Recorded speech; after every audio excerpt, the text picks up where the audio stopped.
The fifth mindfulness training shows us the practice of mindful consumption of edible food and the practice of mindfulness consumption of sensory impressions.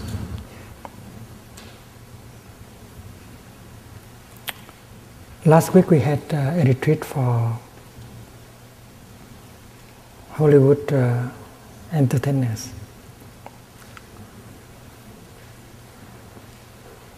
And we told them that we need them to help us with the practice. They should try to provide us with films that water the good seed in us. And it would be very helpful if they refrain from making the films that water the seed of anger and violence and fear in us. They listen very, very deeply because they have that good, the seed of wisdom in them. And next week I'm going to meet with a group of producers of film in Hollywood. Please pray for me.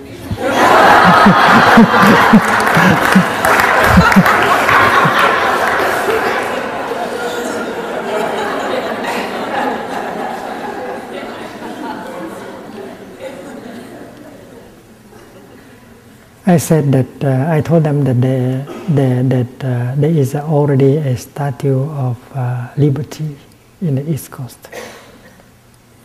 But in the name of liberty, we have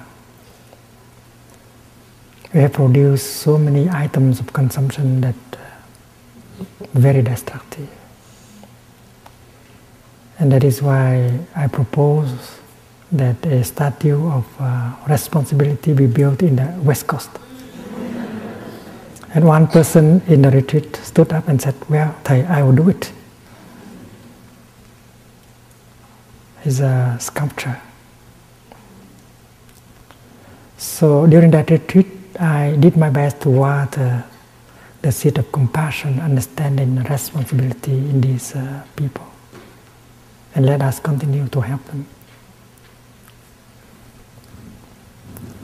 The third source of nutriment the Buddha talked about is called volition.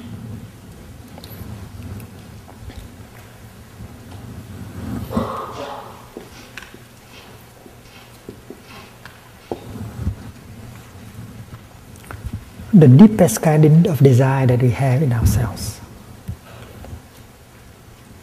Because the life of a person is motivated by that desire.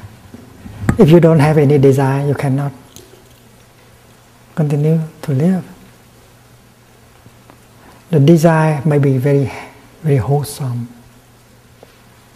or very unwholesome. Siddhartha Gautama, who became a Buddha, he was motivated by a very strong desire to transform himself and to help the world. He's supposed to become a king, a politician. But as he observed, he saw that his father was very helpless, having the power of a king in his hand, but he was helpless. There's a lot of corruption, there's a lot of difficulties, misery in the country. And with that political power, he could not do much. Because there are afflictions, fear, hate, violence, anger in them. So politicians are very limited in their power to act. So Siddhartha did not care about becoming a king and having a lot of power. That is why he left the palace, seeking for a path of transformation and healing.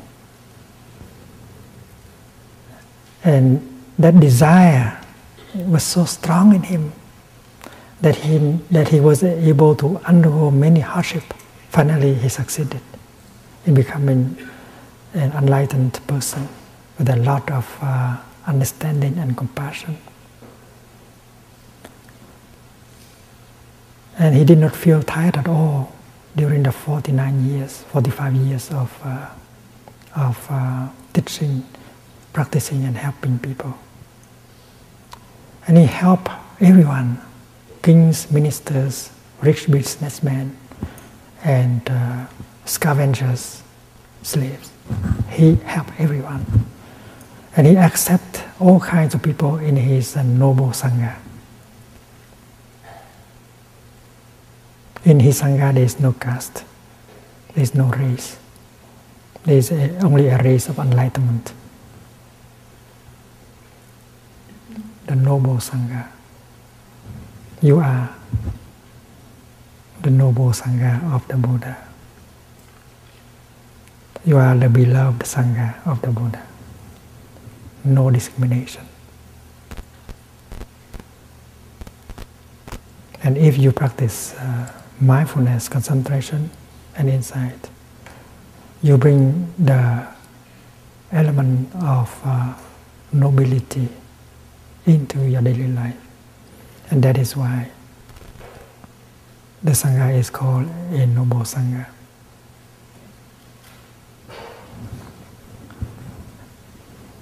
If your deepest desire is to have a lot of fame, a lot of sex, a lot of consumption, and then that desire can bring you a lot of suffering.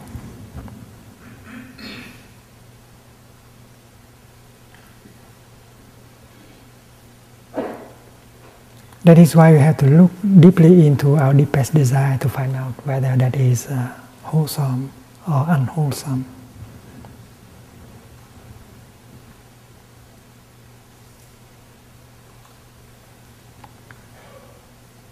If you are motivated by desire to transform yourself and to help your people, your community to transform, to bring joy and hope,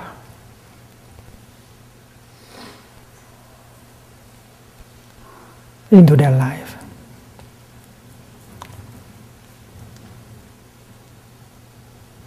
to live with the spirit, with the wisdom of non-discrimination.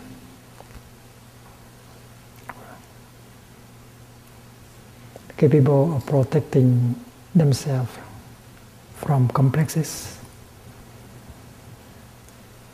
and suffering, so that your community will be a powerful instrument for social change. And then you have the best kind of volition. And that gives you an infinite source of energy. You become very alive, very dynamic in your daily life. And you make your community into a dynamic community. Because your community also has a deepest desire for social change.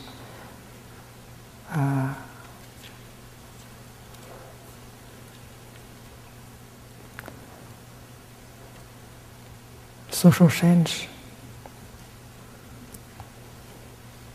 social justice, equality.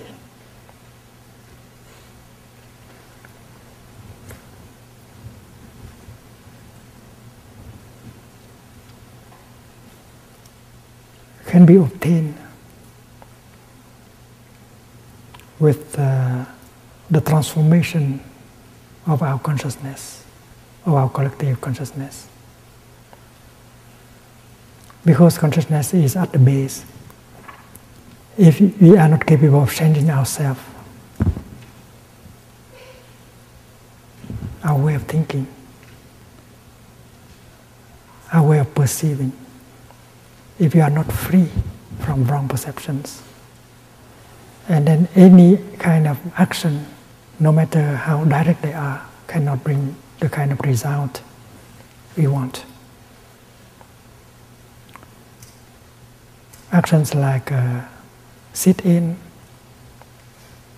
teach in, pray in, wait in,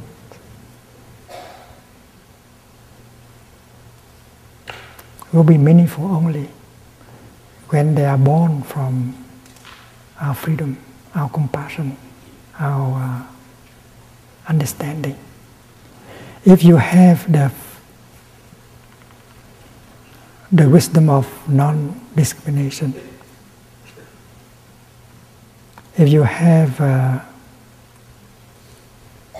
the energy of understanding and compassion, and then this kind of action can bring about the result very quickly. Social change is only the outcome of the change of our consciousness.